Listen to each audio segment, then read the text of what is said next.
My brother slept with my fiancée. My parents called it a mistake and demanded I forgive them. So I smiled, cut every one of them off forever, and disappeared without a trace. I want to be clear about something before I get into any of this. I am not writing this because I need sympathy.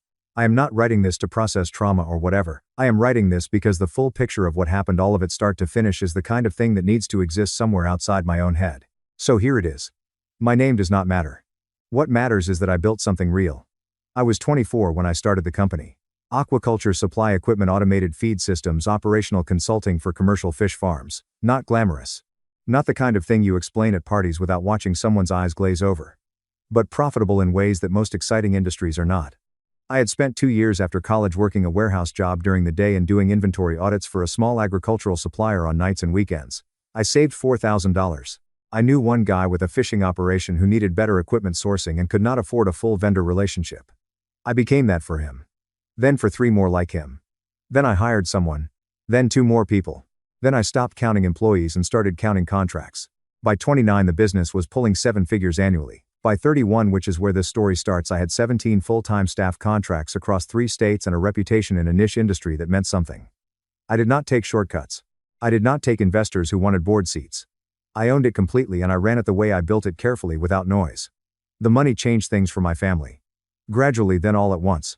My father Roderick had retired from civil contracting the year I turned 27. He had done fine for himself over the years, but retirement thinned the margins quickly. My mother Winifred did part-time bookkeeping for a local accounting firm. Enough to keep busy, not enough to cover much. When the business started producing real money, I did not make a production of helping them. I just did it. Roderick needed a new truck, I handled it. The kitchen in their house had been falling apart for a decade, I had it renovated. Small things at first, then bigger ones.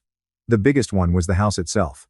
4 bedrooms, decent-sized yard, and a neighborhood that had appreciated steadily over the years. I bought it outright at 28, put their names on the occupancy and covered the taxes, utilities, and maintenance without making it a monthly conversation.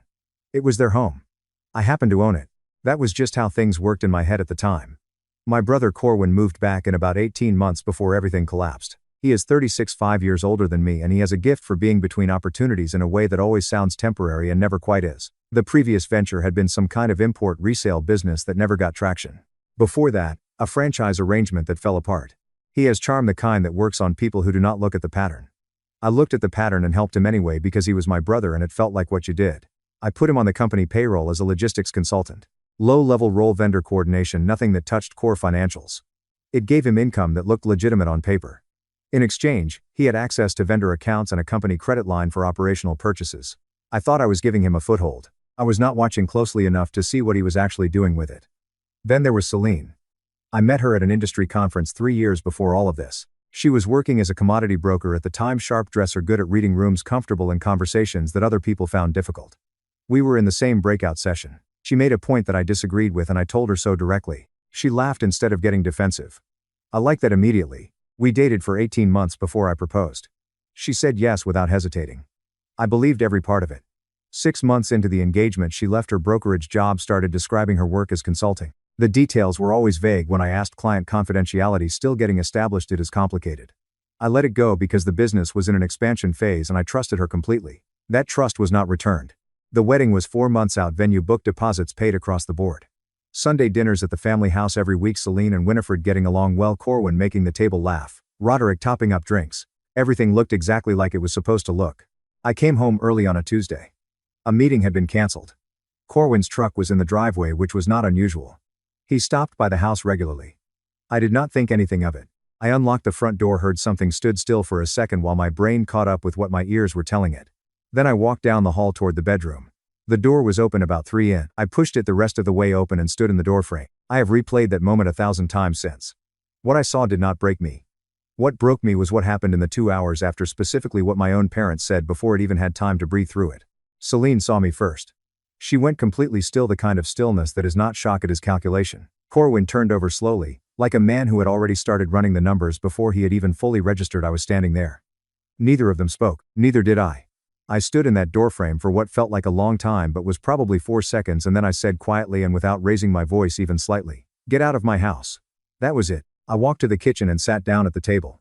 Corwin was dressed and out the front door in under 2 minutes. On his way through the kitchen he slowed down and actually looked at me and said, "Bro, it just happened." Like those 4 words were going to do something useful. I did not look at him, did not respond, kept my eyes on the table until I heard the front door close and his truck start in the driveway. Celine took longer. She came to the kitchen doorway fully dressed, eyes red, and said, "I can explain this." I said, "No, you really cannot." She stood there another 30 seconds waiting for me to say something else. I did not. She left. I sat at that table for 20 minutes without moving. No music, no television, just the sound of the house settling. I was not in shock exactly.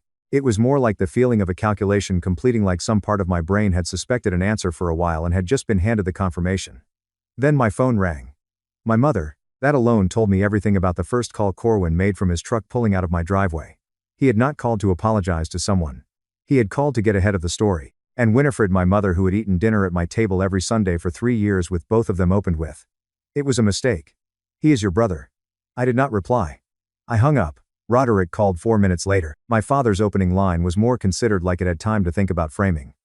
"Do not do something that destroys this family over one bad decision. Think about what you have built together." That word "together," I sat with it after I ended the call. What exactly had we built together? The business was mine. Every contract, every hire, every decision made at 6:00 a.m. before anyone else was awake. The house they lived in was mine. The truck in my father's garage was mine. The kitchen my mother cooked in had been gutted and rebuilt with my money. The income that funded every comfortable corner of all their lives came from one source.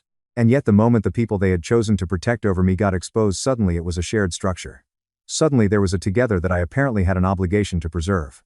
I did not sleep that night. Selena came back at 10:00. I let her in because I wanted to hear her talk. She gave a long explanation. Distance in the relationship, loneliness. Corwin had pursued her. It had only been going on a few months. It meant nothing. The words came out rehearsed in the way that happens when someone has been preparing them in their head for longer than the situation they are using them for. I listened without interrupting. Then she said the thing that shifted everything. "Your parents knew things had been strained between us. I talked to your mother about it. She understood." She said it like it was a softening detail. Like it would help. Winifred had known Celine and Corwin had been spending time together. Known the relationship was strained, said nothing to me. Not once. Not a word across weeks of Sunday dinners and casual phone calls and 100 opportunities to say something. She had chosen to protect the arrangement over her own son. I did not react. I looked at Celine and I smiled. Not sarcastically. Not warmly. Just a quiet, subtle expression that apparently communicated something she was not prepared for, because she stopped mid-sentence and did not start again. She told someone later that smile scared her more than anything I could have shouted. I asked her to leave. She went. I sat alone in the kitchen until 3:00 a.m. Then I opened my laptop and started mapping. Accounts, assets, liabilities, access points, dependencies. Who relied on what? Who had access to what? What the full financial architecture of my life actually looked like when you drew it out honestly. That was when I found it. Corwin's name, on a vendor credit account I had not authorized.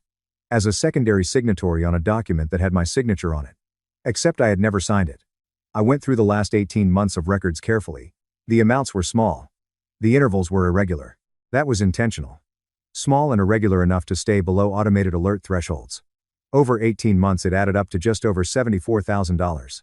And that was only what I had found in the first hour of looking. I did not sleep that night either. By 5:00 a.m. I had 3 browser tabs open, 2 spreadsheets running, and a legal pad covered in handwriting that had gotten progressively smaller and tighter as the hours went on. I was not panicking. That is the thing I want to be clear about. There was no panic. What I felt was closer to the focused, airless calm that comes when a problem becomes completely concrete.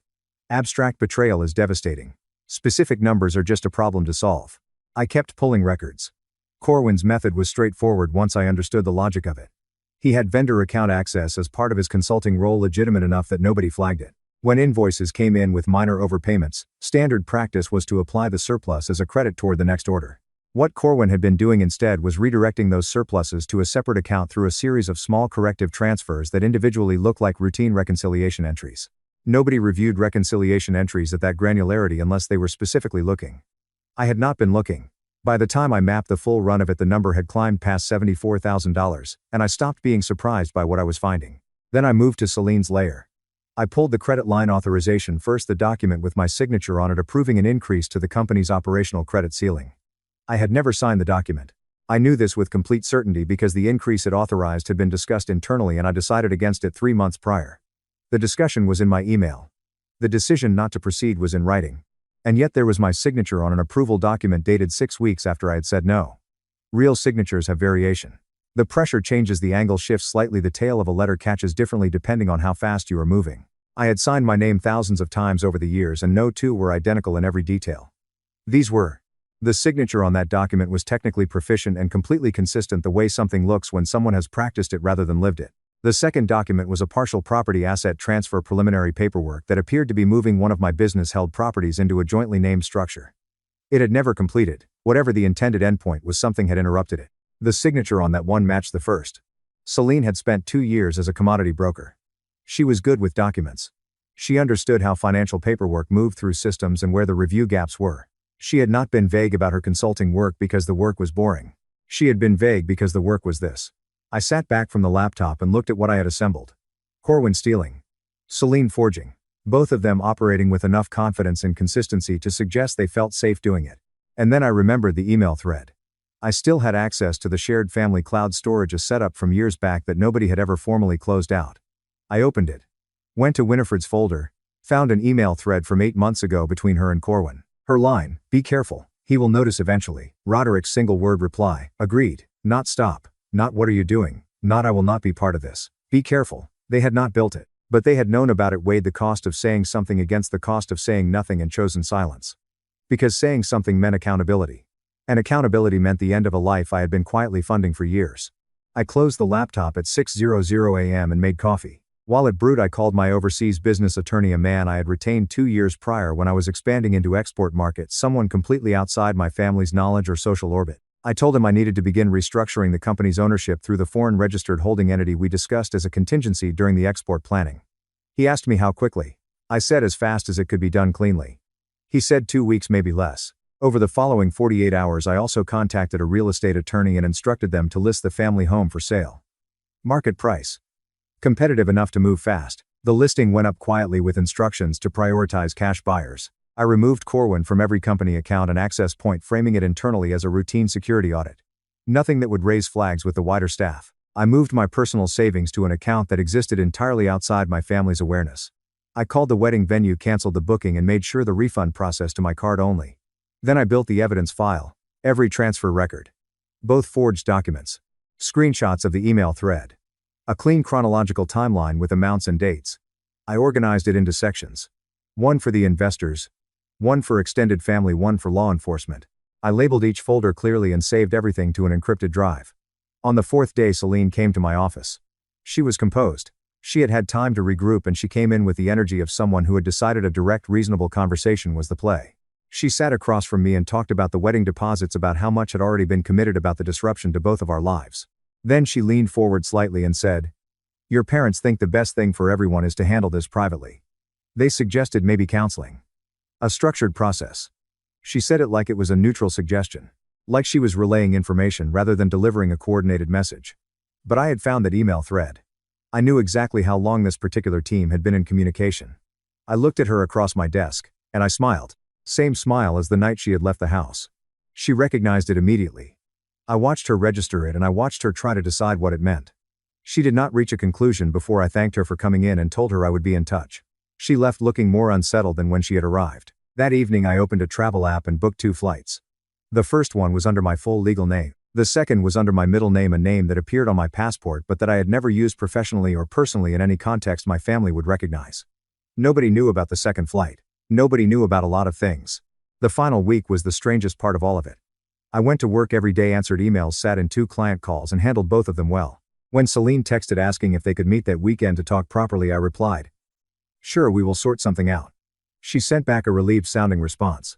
She thought that meant progress. Corwin sent a long apology text on Wednesday, 3 paragraphs, well-structured, emotionally calibrated in a way that did not match his usual writing. Someone had helped him draft it. Almost certainly Winifred. I read it once, archived it to the evidence folder without replying, and went back to what I was doing.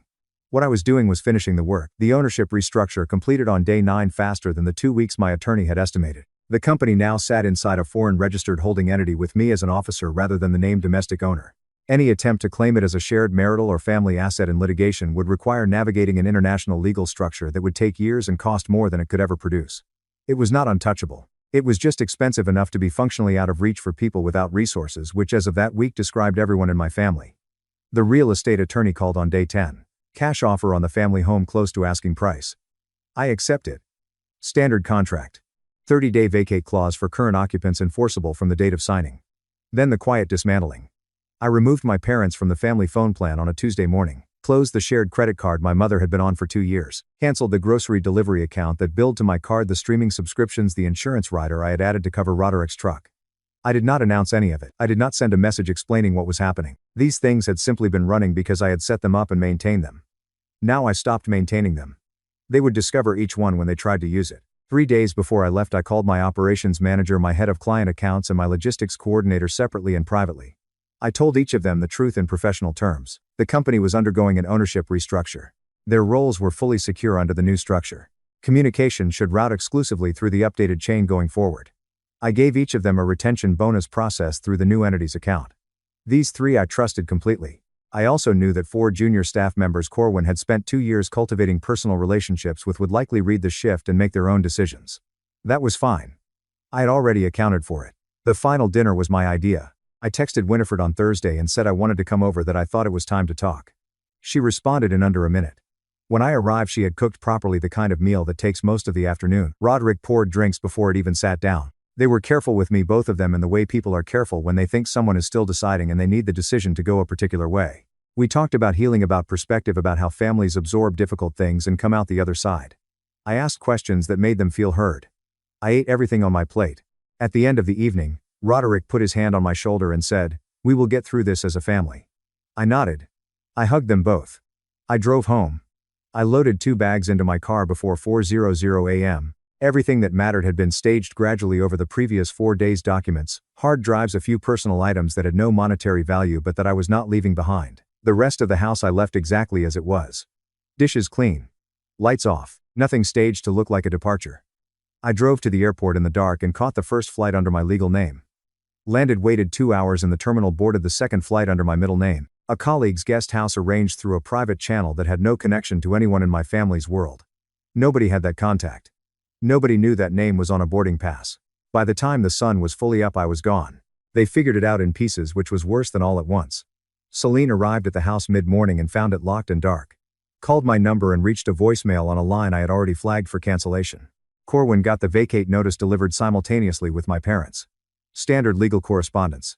No personal note, just the formal language of a property sale and a 30-day timeline. He called the office. My operations manager told him his consulting arrangement had been terminated effective immediately under the new ownership structure. The 4 junior staff members who had been close to him had already handed in their resignations that morning rather than navigate the unfamiliar change, which meant 4 fewer people answering his calls when he tried to reach anyone. Internally, the phone plan died sometime around noon. Winifred tried to use the credit card at a grocery store and it declined. She called my number 17 times over the course of the afternoon. Roderick's text started measured and turned frantic by evening.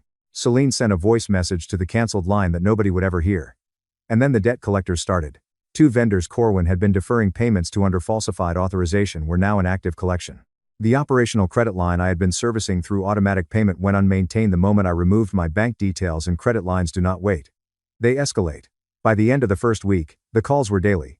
By the end of the second, they were constant. Roderick and Winifred, who had never managed the financial obligations attached to a property they technically did not own, had no framework for what was happening to them or how to stop it. I know all of this, because Priya told me later.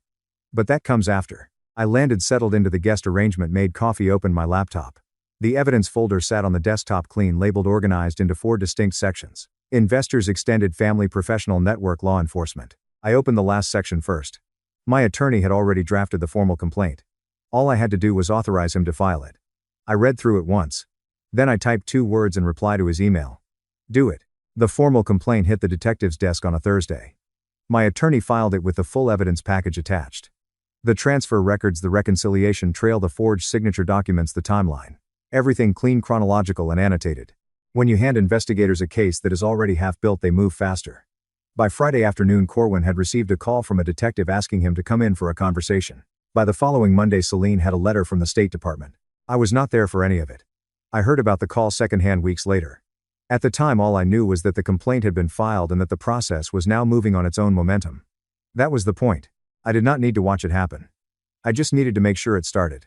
The investor drops went out the same week. I had set up a Proton Mail alias months before any of this during the export expansion for dealing with overseas contacts who preferred encrypted communication. I used it now. Both of my largest investors received the same document. A 4-page audit summary with supporting bank records attached. No editorial.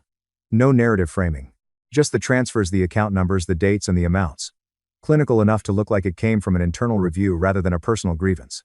One investor forwarded it to his attorney within the same business day. The other called my operations manager, who confirmed the company was undergoing restructuring and that an internal review had identified irregularities. That was all she said. It was enough. Their attorneys initiated a formal audit within the week.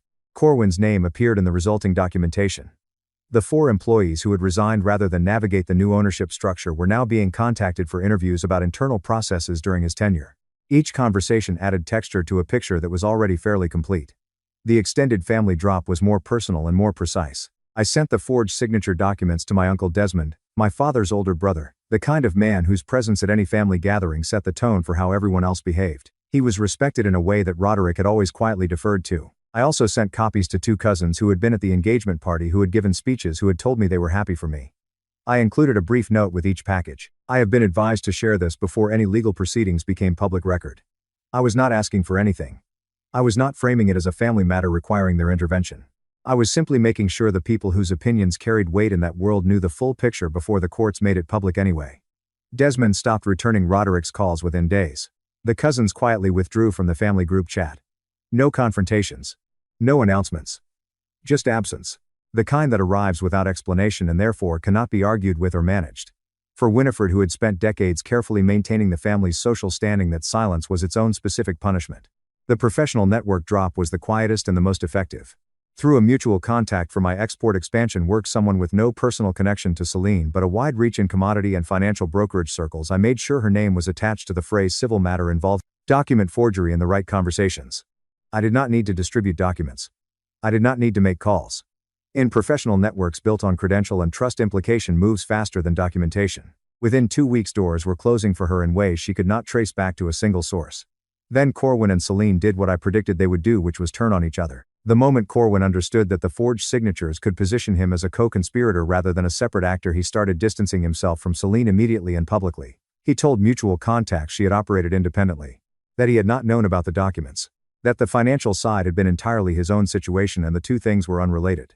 Celine found out he was saying this within days. Her response was to tell someone, a mutual friend, someone she trusted and should not have, about the fund redirections, about the vendor account transfers, about the fact that she had known for months and stayed quiet because she thought they were leaving together. She said that last part out loud to someone. They were leaving together. As in, the plan had been for both of them to exit my life with as much of what I had built as they could carry. I heard this through Priya weeks later and sat with it for a long time. Priya, she texted me about 6 weeks after I disappeared. No preamble, no request for information. Just, I do not know everything that happened, but I know you did not deserve it. Hope you are okay. I stared at that message for a while. It was the first thing anyone in my extended family had said to me in weeks that was not either an accusation or a plea. No agenda behind it. Just a person saying a true thing because it was true. It landed differently than I expected it to. I replied 2 words, I am okay, and left it there. But I thought about it for days afterward. By month 3, the structure of consequences was fully in place and running without my involvement. The investors' audit was progressing. The police investigation was active.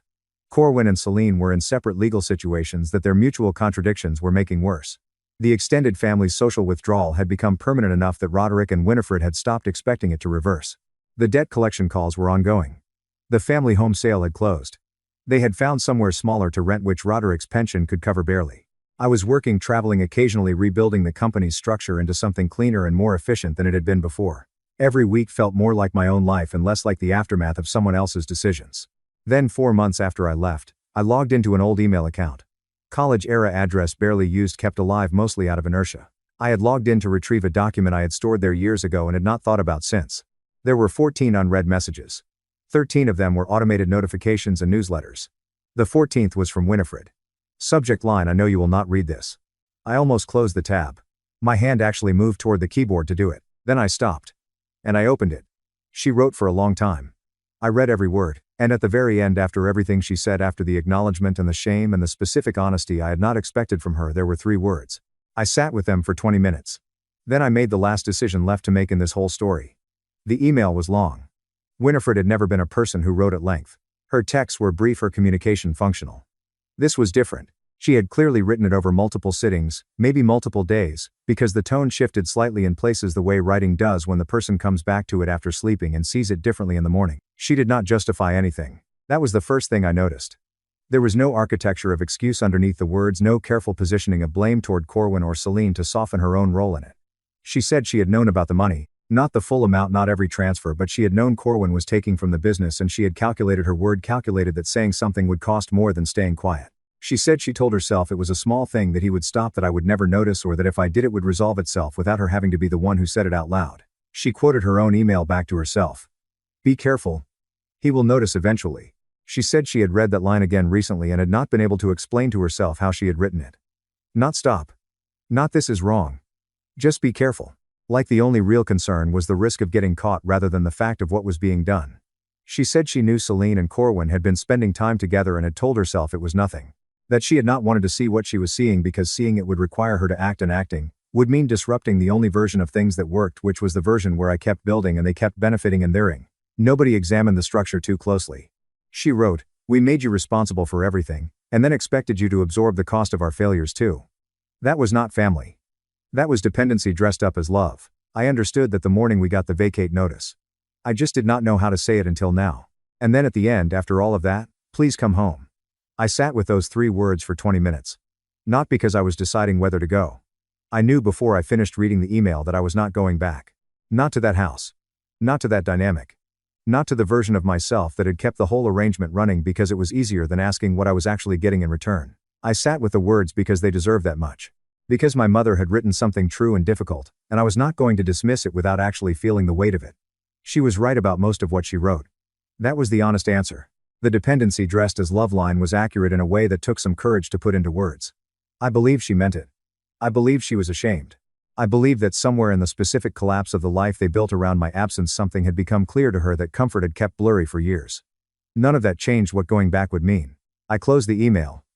Moved it to the trash. Emptied the folder. No reply, not because I wanted her to suffer the silence, but because I had nothing left to say that the last 4 months had not already said more clearly than I could in writing. An answer would reopen a negotiation I had already concluded. It would suggest there was still a version of this where the outcome was different. There was not. And telling her that directly would have been its own kind of cruelty, more personal, more surgical than the silence. The silence at least left the shape of things ambiguous. That was the last kindness I had available. So that was where I left it. Corwin took a plea on the fraud charges 8 months after the investigation opened. The evidence was clean enough that his attorney advised against trial. He received a suspended sentence, mandatory repayment through a civil judgment, and 2 years of probation. The investor lawsuit ran parallel and settled separately. What little he had went toward it. His name in every professional context I had ever touched was finished. Last I heard through Priya, he had moved to another state and was working a warehouse job. No ventures. No consulting. No access to anyone else's accounts. Celine's situation resolved through a combination of criminal plea and civil liability finding. She cooperated fully with the investor audit in exchange for reduced charges, which meant she handed over everything she knew about Corwin's transfers in addition to answering for the forgeries. The restitution wiped out her savings. The commodity brokerage world had closed to her before any of the legal outcomes were finalized. Professional networks move faster than courts. She was rebuilding somewhere else in a different industry under the weight of a financial and reputational reset that would take years to work through. Roderick and Winifred were living in a 2-bedroom rental that Roderick's pension covered at the edges of comfortably. The social world they had moved through easily for decades had contracted in the quiet, permanent way that happens when people withdraw without announcement. Desmond had not been in contact since receiving the documents. The cousins were polite at a distance when family events required proximity and absent otherwise. Winifred had stopped being invited to things she used to organize. None of that was something I had orchestrated directly. It was just the natural result of a truth becoming known in a community where reputation had always been currency. They had each other. And they had a specific private understanding of exactly which choices had led them to a smaller, quieter life than the one they had grown accustomed to. That understanding was going to be with them for a long time. I am in Galveston now, rented apartment 2 blocks from the water. Nicest place I have ever lived in, not because it is large or expensive, but because every decision made inside it is mine. Nobody else has a key. Nobody drops by uninvited. Nobody calls from the living room while I am trying to think. The business runs well under the new structure. The operations director I hired has turned out to be better at the day-to-day management than I was, which freed me up to focus on the client relationships and expansion strategy I had been neglecting for years while I was busy being everyone's financial infrastructure. I am 31. I work. I travel when the work calls for it. I am not in a rush to rebuild anything personal. Not because I am damaged or closed off, but because for the first time in a long time I am not operating from a deficit. I am not giving more than I have. I am not maintaining a version of things that requires me to look away from what I am actually seeing. Priya texts occasionally. Nothing heavy, just the normal back and forth of two people who have established that they are on the same side of something. That is enough. I thought when I was sitting at that kitchen table at 3:00 a.m. running the financial map that what I was building toward was revenge. Some satisfying final act of destruction that would feel like justice when it landed.